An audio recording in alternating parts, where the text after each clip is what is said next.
Auzu billahi minash shaitanir rajim. Bismillahir Rahmanir Rahim. Assalamu alaikum to all of you. Today, after a long time, I'm going to upload a lecture, and this lecture is based on Pakistan Studies notes that was asked by someone to upload that as soon as possible. And now I'm going to share these notes.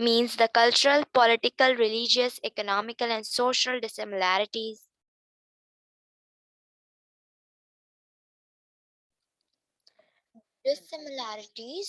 between the two major communities, Hindus and Muslims of the subcontinent.